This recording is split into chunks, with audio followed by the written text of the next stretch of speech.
Bom dia, dia lindo, entrando aqui uma cobertura na Demetrio Ribeiro. Tem 2 terraços, só que aqui a gente está no andar superior. Tem uma churrasqueira, uma sala aqui com lareira.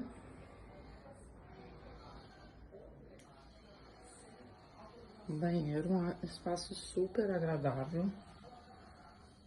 Esse segundo terraço aqui tem várias possibilidades. Daria para fechar ele, fazer um quarto, mais um ambiente, ou também colocar um pergolado, aproveitar aqui melhor uma parte aberta, uma outra área externa. Também poderia colocar um ofurô. Enfim, são várias possibilidades. Tá, aqui no primeiro piso nós temos o living, onde ele é bem amplo, tem sala de estar, TV, né? E também sala de jantar. E o banheiro também fica aqui no primeiro andar, no banheiro completo. Aqui a cozinha. Tem os armários fixos já, vão ficar. E também uma área de serviço separada. Aqui é o quarto.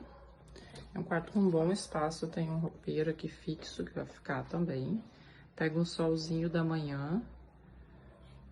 Olha.